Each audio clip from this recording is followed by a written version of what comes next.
What's up, people? I know I'm kind of late in recording this video, but I want to get out this Smackdown review. I know a lot of people, well, as people in my video said I should try it out, so I looked at it. I was being told by a couple people um, to check it out. I didn't watch the first 15 minutes of it, but I did catch the Damian Sandow, Cody Rhodes versus the Usos. Like I said, man, I like Damian Sandow and Cody Rhodes. I mean, Damian Sandow is one of the best mic workers in WWE. But the fact that these guys are constantly being buried, I can understand, well, that they're making the Usos look a little bit stronger, but who Damian Sandow Damian Sandow and Cody Rhodes put everybody over. I mean, okay, so they're making the Usos look strong for Money in the Bank against the Shield. Fine. Can they put somebody else other than those two guys up there? Uh, to me, I thought that they should push those guys. I mean, you push the guys that got talent. I mean, it just seems so. I guess it's too logical for WWE to understand, so they do the opposite. And that's not saying the Usos aren't any good, but Damian Sandow and Cody Rhodes are pretty good as well. But the match, other than those guys getting buried, the match was okay. I'm more likely being generous. I guess I'm in a good mood right now, so I usually would just say every match was a 0 out of 10, and who gives a fuck about WWE. But I'm gonna say this match is okay. Of course, the next segment right after the match, the Usos in the ring. This is right after they won the match. Usos in the ring. The Shield come on Titantron. You know, uh, first they talk about the Usos and how that match wasn't good enough. I mean, if they want to do better, then they got to prove it. So it was pretty good. It was okay. They got some. They got their shots in. They also added in. They were talking about Christian, um, which was the match after next. So I think it was a pretty good promo. They're trying to sell the tag team match, and they also trying to sell the Christian match. So I really like that. The Shield thing, I know a lot of people getting tired of it. It's whatever. I think those guys do have some talent though. Um, the next is the Divas Women match. You really want to hear about this? Fine, we can talk about it. Alicia Fox versus Caitlyn. Of course, AJ Lee brings her sorry ass down there. She comes from skipping around the ring. Uh, and Caitlyn, so he basically gets in Caitlyn's head. I know it's something she said she wasn't gonna let her get in her head, but she ended up getting in her head, and Alicia Fox got the win. Moving on. I want to add that after the match, Caitlyn chased AJ Lee and went backstage, and we saw Biggie Langston. We didn't see him, and after that, we really didn't see much. The segment was whatever. Next match, I actually, there was a couple. I actually liked this match. Maybe because I like Randy Orton and Christian. But the next match was Randy Orton. Randy Orton, who comes out to a pretty good pop from the crowd. So does Christian. Both of them get a pretty good pop from the crowd. I like the match. You know, um, Randy Orton's gonna be in the ladder match, Money in the Bank. Um, it was a pretty good match. I mean, there was spots in the match. Um, I would say it was one of the better matches for SmackDown. And believe it or not, SmackDown is actually slightly better than Raw, mainly because you don't see John Cena, even though they're gonna find a way to push John Cena down your throat, and I'm sick of it. But the match, I would say, is one of the better matches. As a matter of fact, it's the best match. of SmackDown. It's the best match. I mean, you got two pretty good guys, and Randy Orton and Christian. And going at it, and then they actually gave. I was thinking they would give Christian a win, to make him look stronger, because not too long before, early on in the show, you saw the Shield pretty much calling Christian out. So I thought they were going to give Christian this match to make him look stronger against Randy, make him look strong against Randy Orton. But they gave Randy Orton a win. He won with the RKO. Pretty good match. Of course, they're going to during the match. They go to the commercial, and they try to say the bullshit mobile app. And who the hell is watching this, man? They're just trying to get, because it helps their ratings when people watch the app. Stop watching the app, people. It sucks. And they need to stop fucking doing it. They need to stop cutting away during matches. I mean, that's what fucking commercials are for. But they're trying to find a way to, oh man, you got to get the app if you want to see this part. No, I'd rather miss it. Okay, after the Randy Orton gets the victory, we go backstage.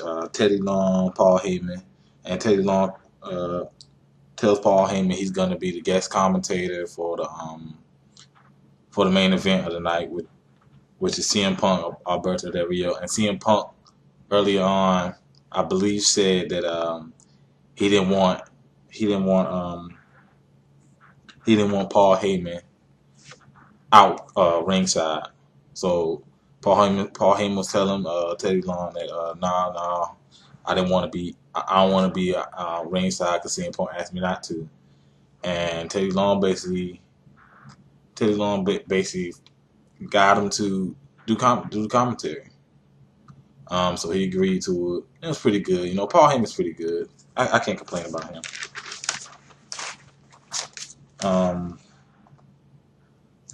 Yet again, more WWE app bullshit. They found a way to get to the app, and I believe the app was showing. Hell if I know. I don't even remember. It was showing. It was a Dolph Ziggler, AJ Lee talking backstage, and he was just talking about why she acting the way she acting. She got the Diva Championship, and he's about to become the champion. Pretty confident. Other than that, it wasn't worth having the app for. You got the app so you see Dolph Ziggler and AJ Lee in the backstage. Yeah. Dolph Ziggler comes out before the match. He says they're pretty much saying that Del Rio is full of crap. That he basically was just advertising himself. He said he was cocky because he does stuff that people can't do. It was pretty short. Then Del Rio comes out. I'm sorry. He cut a promo about Del Rio. The 3MB come out. These guys suck. God. It was Ziggler versus Drew McIntyre, for the number one contender. It was pretty sloppy. The Drew McIntyre guy sucks. I'm just gonna be honest, man. I may get killed for it, but this guy sucks. Of course, Dolph Ziggler gets the win with the zigzag, and then it's just some stupid shit. I believe you looked at Raw, they couldn't even catch the guy. I mean, how unrealistic. I mean, I understand that it's supposed to be that way, but come on, man. You trying to tell me three guys couldn't grab on him, but I know they was trying to make it seem like, and then he leaves the ring. I mean, he escapes from the first time, leaves the ring, comes back in, and they still couldn't grab him. I'm like, what the fuck? What the fuck is going on? But whatever. That match sucked. I mean, Dolph Ziggler's pretty good, but he's not good enough to carry Drew McIntyre. He looked terrible out there for the most part.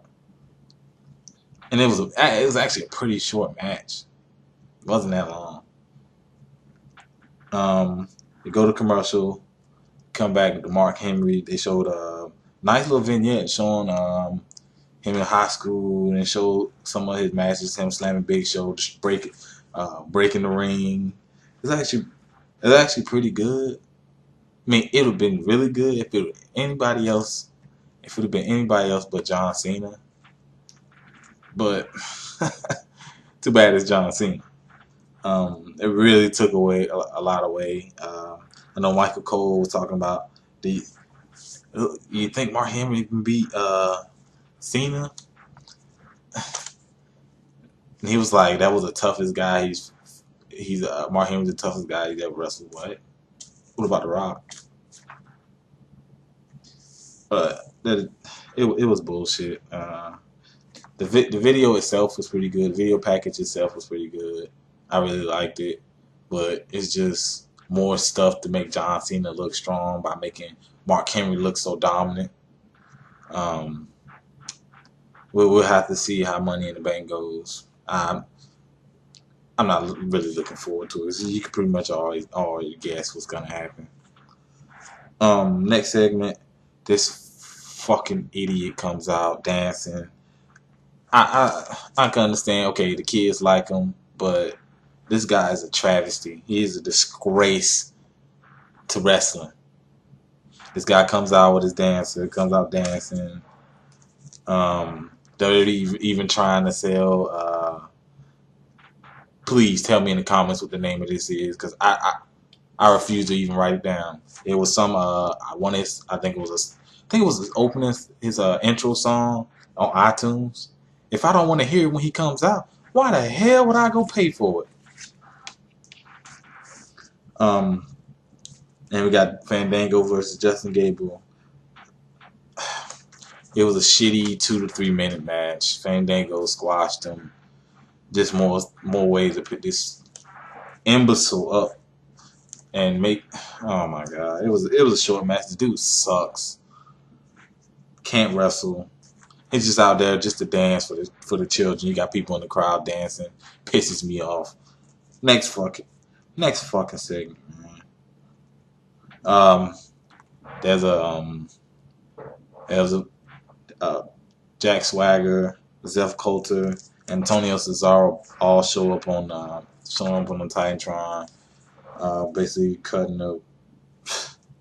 I really don't want to talk about it. Basically cutting a racist promo. I won't say, I would say, just more BS. Dude, Jack Swagger sucks, man. That's basically talking about Mexicans and fireworks and Independence Day. How it was for Americans and people forgot what it's actually about. Nobody cares, man. It sucks. On to the next one. There's a CM Punk Del Rio match. The match. Paul Heyman came out. He was doing commentary. He had a nice banter with. He had a nice banter in his commentary, and he was talking about how CM Punk was his friend, and Cole was basically saying that well, CM Punk's you're no longer a manager to CM Punk. You care more about the acts, and you care more about Brock Lesnar than he. It was just a back and forth. It was actually pretty nice. I mean, like I said, I do like Paul Heyman. For the match itself, it's okay. I mean, it's one of the better matches. It's not better than the Orton match, but it's one of the better matches.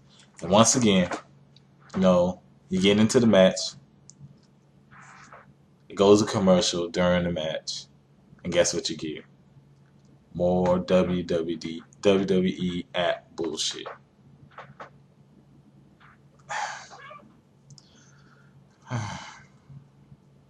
Sucks, man. And of course, comes back. They show you the app, whatever. They take it outside. They take the match outside. They're near the announcer's table. Paul Heyman was saying this is why CM Punk shouldn't be in the match. It's gonna hurt. It's gonna hurt his chances at Money in the Bank.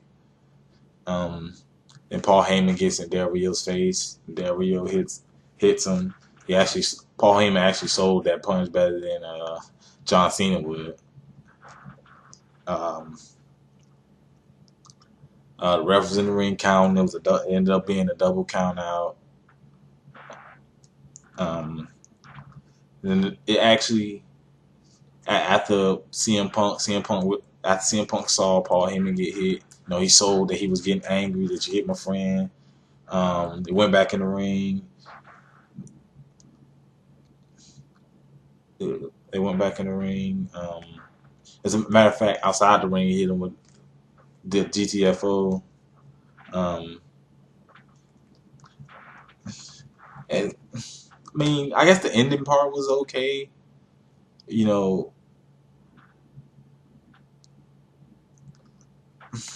Matter of fact, hit him with the go to sleep. I apologize. Hit him with the go to sleep.